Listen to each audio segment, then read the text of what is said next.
Et bonjour à toi, futur lion de l'immobilier, bienvenue dans cette nouvelle vidéo étude de cas. Aujourd'hui, comme tu le vois, je suis sur la route pour aller rencontrer Stéphane. Stéphane est marié, père de 2 enfants et il y a quelques temps, il a pris la grande décision de rejoindre la méthode Arnato pour acquérir son premier bien rentable en immobilier. Il a même fait un peu plus que ça. On est en train d'aller chez lui, on va le rencontrer, on va rentrer dans son appartement, visiter. Il va nous raconter comment ça s'est passé entre l'achat, les travaux, la mise en location. Il va nous partager quelques péripéties au niveau des travaux qui lui sont arrivés. Il va nous donner tous les chiffres. Voilà, je t'en dis pas plus pour le moment. On se retrouve tout de suite de l'autre côté. À tout de suite.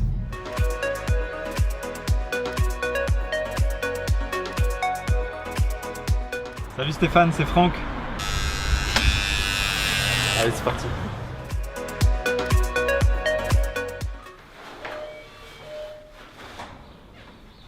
Salut Stéphane. Salut Franck. Comment tu vas? Très bien, merci. Super. Bel appartement, Oui. Très bel appartement, très lumineux. Est-ce que tu nous fais visiter? Je te propose de commencer par la première chambre. Allez, c'est parti. C'est une colocation avec 4 chambres. Oui, tout à fait. 4 Colocation, chambres. Et chaque chambre a son propre thème un petit peu du coup. C'est ça. Avec télé dans chaque chambre, super vue. Ça, c'était l'ancienne cuisine qui a été transformée en chambre. Donc vous avez dû déplacer des arrivées, des évacuations d'eau, des Ouais, on arrivées. enlever, les déplacer, Ok. tout à fait. Parce que là où se trouve la cuisine maintenant, il n'y avait pas de cuisine avant. Et il n'y avait pas d'arrivée d'eau. Il n'y avait pas d'arrivée d'eau. Il n'y avait pas d'évacuation. Ok, bah tu nous en parleras après. Allez, on va voir la suite. Deuxième chambre. Ok. Ok. Qui fait 13 mètres carrés à peu près. Super. Avec un autre style, effectivement. Un grand placard derrière. Ok. Qui était- Placard qui était intégré. d'origine, Voilà. Ouais. Vous avez tout repeint, les murs, les placards, Tout était Refait entièrement les refait. sols. Ouais. Les Ouais. sols. les cadres de porte également. Ouais. C'est bien parce que tu as vraiment laissé des couleurs très claires. Ça fait bien ressortir du coup les cadres de porte, etc. C'est vraiment sympa. On va voir la suite. Une troisième chambre qui fait 16 mètres carrés en tout. Ok. Toujours le même style, la télé, Ouais. une autre Toujours les déco. mêmes équipements Les mêmes et équipements, une déco un ouais. petit peu différente à chaque fois, quoi. Tout à fait. Ok. Et, du coup, dans celle-ci, la particularité, c'est qu'il y a une salle d'eau privative Waouh. avec une douche, meuble vasque. Ok. Vous avez ramené des arrivées, des évacuations d'eau. Il y avait C'est déjà ça. de l'eau qui arrivait ici ou... Non, il n'y avait pas d'eau qui arrivait, mais du coup, on a profité du fait que la salle de bain soit juste à côté pour sortir et ramener des évacuations. Ok, ouais. Donc ça, c'est la plus grande des chambres. Il y Non, a- c'est pas la plus grande. Il y a encore plus grand. Il y a encore Donc ça, plus c'était grande. la troisième. Il y en a 4 en tout, c'est ça? Il y en a 4 en tout. Ok. Et avant, est-ce qu'il y avait déjà autant de chambres ou est-ce que vous avez dû recloisonner un petit peu? On a recloisonné, on a décloisonné et recloisonné, Ouais. donc il y avait 3 chambres au Ok. total. Donc là, vous avez rajouté une 4e chambre, donc ajouté une pièce en plus à l'appartement. C'est ça, c'était un F4, on va passer en F5. Super. Chambre en plus, loyer en plus, Tout à rentabilité en plus. Ouais, tout à fait. Super. La plus grande des chambres, celle-ci fait 23 mètres carrés. Waouh. Vraiment un bel espace, très très lumineux. Voilà, toujours la télé, un dressing qui est un peu caché, et du coup une salle de bain privative également, Ok. Et même un WC privatif. avec un WC privatif. Ça, c'est un grand luxe. Donc là pareil, pour les évacuations, on a profité de la salle de bain qui était à côté pour ramener les évacuations. C'est ça. Donc en fait, là, pour nous situer, donc on est de l'autre côté. Donc on a une chambre ici, la salle de bain au milieu et l'autre chambre. Et donc vous avez profité de la salle de bain au milieu pour accorder finalement 2 salles de bain privatives ici. Ouais. Voilà, tout à fait. Du coup, ça fait 2 chambres avec salle de bain privative et 2 chambres avec leur propre salle de Salle bain commune. commune, quoi. Donc là, je vois que vous avez dû rajouter des cloisons en plus. Oui. Ça, c'était qu'une seule pièce avant? C'était une seule pièce, ouais. Ok. À l'origine, c'était ouvert. Donc on voit là. Il y avait une ouverture qui avait été refermée et du coup, nous, on a refait une ouverture. Et on a fermé une porte qui se trouvait là. Donc on a redistribué les pièces pour pouvoir rajouter une chambre avec Ok. une salle d'eau. Donc le salon était déjà dans cet emplacement avant, Oui. mais pas la cuisine. Mais pas la cuisine. Ok, on peut aller voir ça si tu veux. Ouais, très bien. Super. Et donc le beau salon, cuisine. 24 mètres carrés. Donc le salon faisait déjà 24 mètres carrés d'origine, Ouais. et donc vous êtes juste venu rajouter la cuisine, et finalement vous avez gagné une pièce grâce au fait de mettre la cuisine ici dans le salon existant, quoi. C'est ça. Ouais. Et finalement on voit qu'il y a largement assez d'espace pour vivre, même pour 4 personnes. C'est vraiment bien aménagé, vous avez bien pensé la chose. Le plan de travail ici qui fait table. Qui fait du table, coup. ouais. Vous avez prévu les équipements en conséquence, donc un grand frigo, un lave-vaisselle. Oui, four, Ouais. la plaque induction, Ok, la totale. super. Ok. Et du coup, on a encore un espace extérieur vers là. Et vous avez des impératifs par rapport à la copropriété, du coup Ouais, il faut que ça reste dans l'état, enfin dans l'état. Le visuel doit rester le même. Le matériau également. Le matériau, tant que le visuel est identique. Ouais, une fenêtre de cette taille doit forcément être en alu. Après, peut-être les autres fenêtres, vous avez pu les passer en PVC. Voilà. En tout cas, vraiment une très belle luminosité. Et puis du coup, je vois que tu as mis pas mal de petits accessoires. Je vois l'aspirateur connecté, je vois voilà, la box TV, les grandes TV, une TV dans chaque chambre. Donc on voit que tu as vraiment voulu ramener du confort et de la qualité. Oui. J'ai vu sur la porte d'entrée aussi qu'il y avait une serrure connectée. Oui, je peux te montrer si tu veux. Ouais. C'est du coup une serrure connectée. On peut l'ouvrir via une application. J'ai fait ce choix-là pour éviter de distribuer des clés. Quand un locataire part, finalement, j'ai juste à lui verrouiller l'accès. Donc chaque locataire aura son accès sur son téléphone. C'est ça, sur son téléphone. Ou alors, du coup, si je le souhaite, j'aurai également accès via le digicode. Ça fait une sécurité en plus. Donc chaque locataire aura son propre code. Son propre code. D'accord. C'est-à-dire qu'il y aura 4 codes qui ouvriront la porte finalement. Voilà. Donc combien ça vaut une serrure comme ça à peu près? 300 € avec l'équipement. Ouais, avec l'équipement, le gateway, etc. C'est ça, plus le capteur d'ouverture. Quand je ferme, ça se ferme automatiquement. D'accord. J'ai pas de risque que la porte reste ouverte quand les locataires sont pas là. Ok. Première fois que je vois ça dans une colocation, et c'est un bon choix, c'est une bonne idée. C'est un petit investissement en plus, mais après c'est beaucoup de tranquillité au niveau des clés, etc. Oui. Merci pour la visite Stéphane, c'est vraiment un bel appartement. Tu as vraiment fait les choses bien, des belles décos, des thèmes différents, ça donne envie, il y a vraiment un caractère. Parlons un petit peu de ce projet. Avant tout, est-ce que tu peux te présenter rapidement? Je m'appelle Stéphane, j'ai 42 ans, je suis marié, j'ai 2 enfants. Je cherchais à faire des projets en immobilier, faire des investissements et pouvoir me générer une rente. Tu es dans le domaine de l'immobilier? Non, pas du tout, je suis dans l'informatique, donc ça n'a rien à voir. D'accord. Si on revient en arrière, d'où c'est parti tout ça? Comment on s'est rencontrés? Quel a été le déclic pour te dire il faut que j'aille vers l'immobilier? Je m'intéresse à l'immobilier depuis longtemps en fait.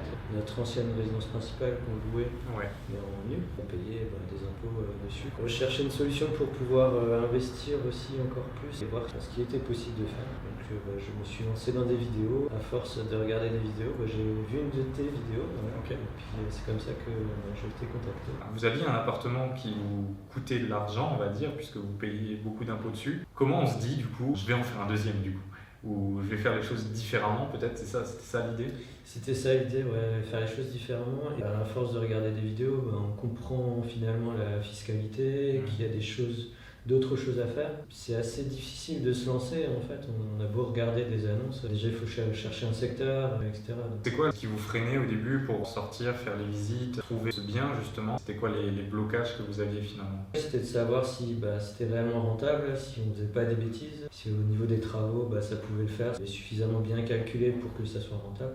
Parce que le premier projet que vous aviez fait, du coup, est-ce que vous étiez formé pour ça? Est-ce que vous avez regardé aussi des vidéos, des choses comme ça? Ou c'est venu Non, le premier projet c'était finalement notre résidence principale et après on a déménagé. Ancienne résidence principale, d'accord.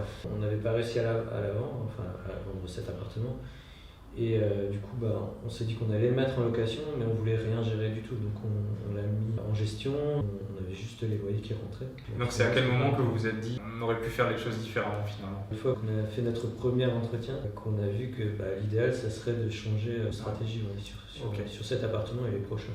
Et donc du coup, comment ça s'est passé? Donc on s'est rencontrés, on a échangé. Du coup, tu as rejoint la méthode Ornato. Tu as commencé à mettre les actions en place. Qu'est-ce que ça a pu t'apporter finalement cette méthode et puis cet accompagnement? Surtout par rapport à se sentir en fait aidé tout au long des différentes étapes. C'est quand même important, ça permet quand même de ne pas lâcher en plein milieu parce que finalement on n'y arrive pas. Peut-être qu'on ne fait pas les choses correctement, peut-être qu'il y a des stratégies différentes à mettre en place et l'accompagnement permet justement de nous remettre en fait dans le droit chemin. Grâce à ça, vous avez pu avancer de façon plus sereine, on va dire, en ayant la certitude de ne pas faire d'erreurs, etc. Oui, c'est ça. Et puis, comme à chaque étape, on avait un point pour les moments importants, ça permettait de nous conforter en fait, dans l'idée qu'on faisait les choses correctement. Quelles ont été les étapes pour l'achat de ce projet? Combien de temps il vous a fallu pour commencer à faire des visites? Les visites, c'était assez rapide, moins de 2-3 semaines, j'ai commencé à visiter. Ok. Et du coup, tu as trouvé rapidement ce premier projet Alors l'appartement, c'était le premier appartement que je devais visiter. On a dû se rencontrer au mois de juin et la visite a dû se faire au mois de juillet. À quel prix était l'appartement quand tu devais le visiter la première fois? L'appartement était affiché à 80 000 €. 80 000 €, ok. C'est un appartement de combien de mètres carrés? Affiché 82 mètres carrés. Affiché 82 mètres carrés, ok, Ok. tu m'en diras plus après. Bon, à peu près 1000 € du mètre carré, c'est les prix à peu près dans la ville où on se trouve pour les appartements dans l'état où il était, on va dire, parce que Ouais. je pense qu'il y avait plein de travaux. Il y avait plein de travaux, mais il était quand même relativement propre. Donc tu as fait d'autres visites, ce bien, il était perdu, C'est puisque ça. le compromis était signé. Et comment ça se fait qu'on est dedans aujourd'hui finalement? Bah, j'ai fait plein de visites, j'ai cherché. Et je voyais toujours l'appartement disponible en fait sur les sites d'annonces. À un moment donné, je me suis dit, je vais quand même le rappeler, quoi. Donc, Ouais. et il me dit, c'est bizarre que vous m'appeliez parce qu'en fait, la personne n'a pas eu le financement. Et du coup, il est nouveau à la vente, depuis hier. Ok, donc tu as vraiment appelé au bon moment. Du coup, j'ai dit, ok, je viens de visiter. D'où l'importance vraiment d'avoir ce suivi, de regarder régulièrement les annonces, d'avoir cette routine en place, de savoir aussi qu'est-ce que tu as déjà vu, etc. Et donc là, qu'est-ce que tu t'es dit en visitant pour la première Pour fois? la première fois, voilà, c'est ça. Je me suis dit, il est carrément pas mal du tout, en fait, l'appartement. Donc, on a fait une deuxième visite, puis on a signé le compromis peu de temps après, quoi. Tu as fait une première, une deuxième visite, tu as estimé les travaux, Ouais. tu as fait une offre d'achat. J'ai fait une offre d'achat, ouais. Ok. Ton offre, elle était à quel prix? Elle était à 70 000 €. 70 000 € au lieu de 80 80 000. 000, donc une négociation de 10 000 €. Qu'est-ce que tu peux nous dire de plus sur cette offre d'achat? Est-ce qu'elle a été acceptée? On a fait une offre sans condition suspensive d'obtention de prêt. D'accord. Et Elle a été acceptée donc au prix à à 70 70 000, ouais, c'est ça. Sachant qu'il avait été, entre guillemets, vendu une première fois à 75 000. On a rajouté 5 000. Bon, super. Donc achat à 70 000. Et tu m'as dit sur le papier ou sur l'annonce, c'était 82 ou 83 mètres carrés. 82 mètres carrés. Et en réalité, en fait, il fait 107 mètres carrés. Donc en fait, ils se sont plantés un moment Je suppose, oui. dans l'annonce. Ouais. Mais du coup, quand tu as signé l'acte, etc., est-ce que, sur l'acte, il y avait bien écrit 107 107 mètres? mètres carrés. Ok. Le vendeur était au courant qu'il faisait 107 mètres carrés. Ouais, c'est ça. C'était juste une Je erreur pense dans qu'il a l'annonce. jamais vu l'annonce. Et du coup, ça doit peut-être être pour ça qu'il y avait peu de visites. Il y avait moins d'intérêt en fait que s'il y avait écrit sur l'annonce 107 mètres carrés pour afficher 80 et vendu à 70. Ok. Donc l'offre est passée sans condition suspensive d'obtention de prêt. Comment s'est passée du coup la recherche du financement? On a signé avec notre banque et j'avais fait une autre demande dans une autre banque. Le financement a pris énormément de temps. Durant cette année-là, j'ai changé 4 fois de conseiller. Donc Ok. j'aurais peut-être quand même dû chercher une autre banque entre-temps. Et à partir du moment où on a signé le compromis et jusqu'à la signature, il s'est passé presque 5 mois. 5 mois entre le compromis et la signature. Entre temps, vous avez pu du coup monter le bon dossier bancaire, etc. Vous avez pu aller chercher les bons artisans. C'est ça. Ok. Donc vous avez eu le temps de faire les différents devis. Ensuite, comment ça s'est passé? Moi, je connais déjà un petit peu l'histoire. Je sais qu'il y a eu quelques péripéties. Et puis bon, on n'est pas que là pour partager les bonnes choses. Il y a eu quelques péripéties et j'aimerais beaucoup que tu nous en parles pour apprendre de ça. Vous avez signé l'acte définitif, vous avez pu signer le devis avec l'artisan. Voilà, donc tout de suite après, on a signé le devis et il devait commencer, alors pas tout de suite, mais un mois après environ. Ok, donc il vous avait annoncé oralement qu'il allait commencer un mois après la signature. C'est ça, et qu'il en aurait pour à peu près 1 mois et demi, 2 mois de travaux. Ok, donc vous aviez choisi un artisan Oui, pour vous refaire pour la totalité, l'ensemble. ouais, c'est ça. Donc qu'est-ce qui était prévu finalement en termes de travaux? On a refait les salles, l'électricité, on a changé la configuration des pièces, Ouais. du carrelage, les salles de bain, les salles d'eau, Ok, les peintures. les peintures, montage de la cuisine. Ok, il y a eu des fenêtres aussi. Il y a eu 2 fenêtres. La totale. La totale, ouais, c'est Ok. ça. Et l'artisan, comment tu l'as trouvé? Comment tu l'as sélectionné dès le début? Alors l'artisan, j'ai trouvé sur des réseaux sociaux en demandant à certaines personnes ce qu'ils ont pensé, s'ils avaient déjà fait des travaux avec eux. D'accord. Et les retours étaient plutôt positifs. Ok, donc par le bouche à oreille, on va dire. Au mois d'avril, il a effectivement commencé à tout débarrasser, déblayer, casser. Et donc en visitant après, le chantier était vraiment propre, hein. C'était plutôt bien. Donc il travaillait bien, quoi. Donc il travaillait bien. Ok, donc il a tenu sa promesse, il a commencé Il a dans les commencé temps. ouais. Il y a eu des délais qui se sont un peu allongés. D'accord. Il y avait la période du Covid avec des confinements, etc. Donc ça peut se comprendre. Donc les délais se sont allongés. Donc arrivé au mois de juillet, l'appartement n'avait finalement pas beaucoup bougé. Il était toujours dans l'état débarrassé, les sols enlevés. Donc presque 3 mois après qu'il aurait dû commencer, quoi. C'est ça, ouais. Ok. Et, en 3 mois, il n'y a presque rien qui s'est passé, quoi. Voilà. Et, durant l'été, finalement avec les congés, il s'est rien passé non plus. D'accord. Et à la rentrée, ça a été compliqué aussi, donc il n'était toujours pas venu. Ok. Mais par contre, il me répondait quand même à chaque fois au téléphone. Ou quand Ok, parce que toi, de ton côté, tu le relançais. Je le relançais, ouais, tout Ok. à fait. Donc, au fur et à mesure du temps, les travaux ont quand même repris doucement à la rentrée, donc en septembre, octobre. Mais pour le coup, il y avait quand même pas mal de choses à faire. Donc, entre les sols, les lacs, etc., c'était assez long. Ça a quand même traîné encore, donc novembre, décembre. Décembre, on commençait à en voir un peu le bout, mais c'était quand même pas fini. Donc dès septembre, il était quand même revenu sur place et il commençait à refaire. Ouais. Ok. Et donc finalement, ça s'est terminé. Le mois de mars, totalement terminé. Après, il y avait des bricoles à refaire parce qu'il y avait toujours des choses qui vont pas. Donc on peut dire qu'il y a eu entre la date de démarrage annoncée et puis la fin des travaux, il y a eu à peu près 10-11 mois. Ouais, presque un an. Ouais. Presque un an. Ok, donc c'est vrai que c'est extrêmement beaucoup, c'est trop pour un appartement de cette taille-là. À quoi c'est dû du coup et comment tu l'expliques On en a discuté avec l'artisan et en fait, il me disait qu'il a accepté énormément de chantiers en même temps et du coup il a embauché des équipes supplémentaires. Il avait en projet de faire grossir son entreprise. Au final, avec les personnes qu'il a embauchées, ça n'allait pas forcément, donc il y a eu des retards sur les chantiers. Il est revenu à son équipe initiale et du coup ça se passe mieux. Il en est conscient que les délais étaient longs. Il a toujours été présent quand même au téléphone et même forcément, forcément.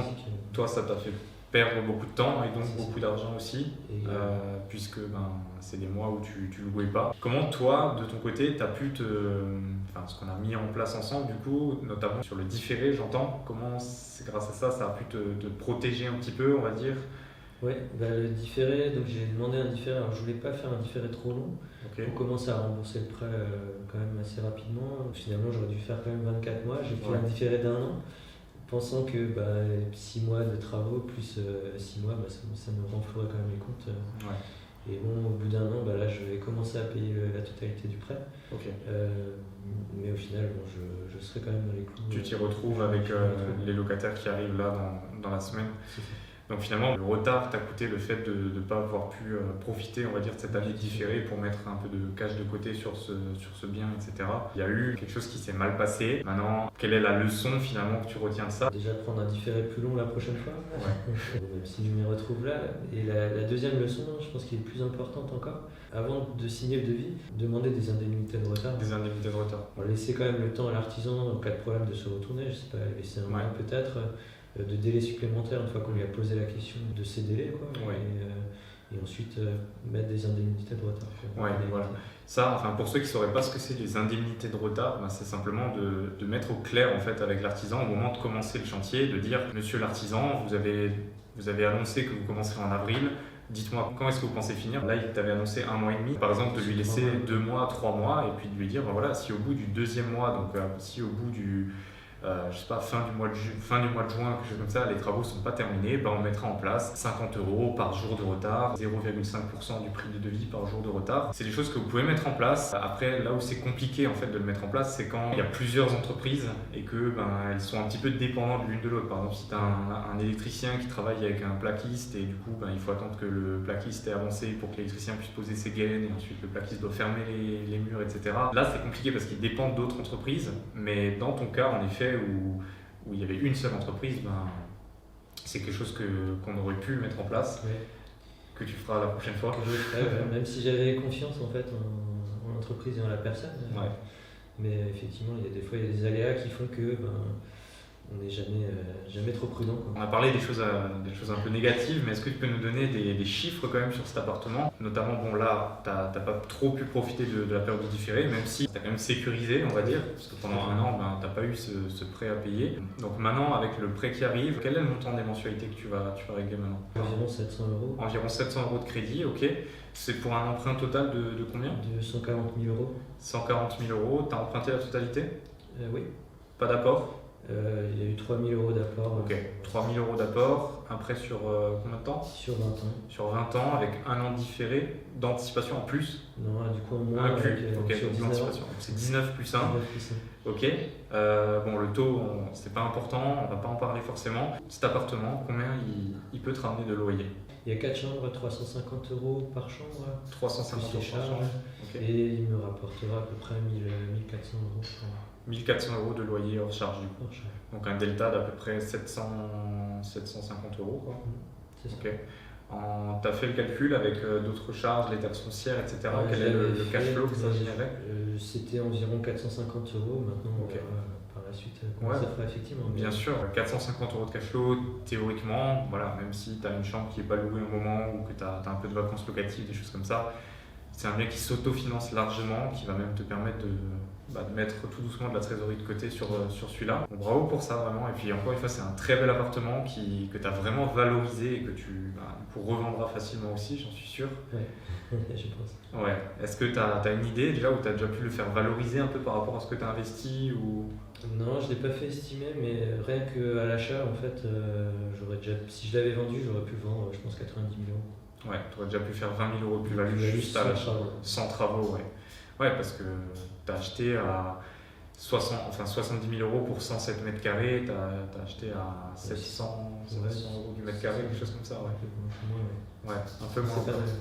Donc on est vraiment bien en dessous du prix du marché. Et quand on achète en dessous du prix du marché comme ça, forcément on se sécurise d'entrée de jeu déjà.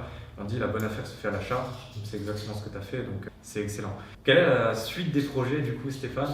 Déjà renflouer un peu les comptes, et puis ensuite, là je suis toujours en recherche d'appartements ou d'immeubles pour poursuivre. Donc là tu es en train de visiter, etc. Je veux faire une petite parenthèse encore, parce que c'est vrai qu'on n'en a pas parlé, mais il y a un autre projet qui s'est fait en parallèle de ça, un petit peu. Votre ancienne résidence principale que vous aviez en location nue, je crois que les locataires sont partis. Les locataires sont partis, du coup, durant l'année, en octobre. J'en ai profité pour transformer le mode de gestion. On l'a passé en location courte durée. Du coup, j'ai un peu laissé en stand-by cet appartement-là durant octobre, novembre et décembre. Et j'ai fait les travaux pour le coup moi-même, puisque la période était un peu limite. Je voulais profiter en fait du mois de décembre pour les marchés de Noël, pour pouvoir le louer en LCD.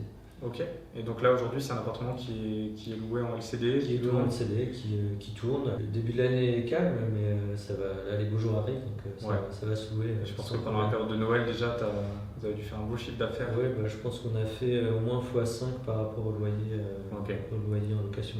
Super, donc tu as pu aussi sortir beaucoup d'enseignements que tu as eu là pour les appliquer sur la location courte durée. Et donc là, les projets continuent. Donc là, ça fait quoi? Ça te fait le 2 biens, celui-ci plus la location courte durée, plus la résidence principale, parce que tu es aussi propriétaire de résidence principale avec ta femme. Et puis donc là, tu continues de visiter, toujours sur le même secteur? Là, je vais certainement élargir un peu le secteur, et je cherche plutôt des immeubles de rapport, du coup. Après, en fonction du secteur, je verrai le mode d'exploitation que j'en ferai. C'est bien, parce que tu as vraiment diversifié, enfin tu as déjà diversifié, tu as fait de la colocation, de la location courte durée, donc il y a quand même une belle évolution entre le Stéphane d'avant, où il y avait la location courte durée et puis tu cherchais d'autres stratégies, et aujourd'hui tu te retrouves à faire de la location courte durée, de la colocation. Là tu parles d'acheter des immeubles, de belle croissance. Qu'est-ce que tu as retrouvé, notamment au travers de l'environnement Immomilion, de la méthode Arnato avec les autres membres? Quel élément finalement a vraiment pu t'aider à vaincre finalement ces peurs, ces croyances que tu avais, à élargir aussi les différentes stratégies que tu avais, etc. C'est quel élément qui t'a le plus aidé? Le fait de pouvoir communiquer avec les autres membres, je pense que c'est important. Et le fait d'être coaché, si on a une question, on peut vraiment revenir vers toi et vers les membres de l'équipe. Et c'est vraiment bien, c'est rassurant en fait. Écoute, je pense que c'est une belle fin. Est-ce que tu as encore un mot de la fin peut-être? Quelque chose que tu pourrais partager à quelqu'un qui hésiterait encore à se lancer, ou quelqu'un qui peut-être était là où tu étais il y a 1 ou 2 ans en arrière, de dire j'ai envie de faire d'autres projets, j'ai envie d'investir en immobilier. Qu'est-ce que tu aimerais dire à une personne comme ça finalement? Qu'il faut rien lâcher en fait. Je pense que c'est le plus important, vraiment rester dans la continuité et dans les actions et dans l'action, et ça va payer un jour ou l'autre. Donc faut continuer. Il faut continuer, tenir cette routine, persévérer. Et puis à un moment, on se retrouve en vidéo comme ça. Non, mais puis à un moment, on voit le résultat. Tu as vraiment fait quelque chose de très sympa encore une fois. Et puis je suis vraiment étonné de la qualité de l'ensemble. Je pense qu'on peut se quitter là-dessus. Merci encore Stéphane pour ton invitation. Et puis on se dit à bientôt. À bientôt. Ciao.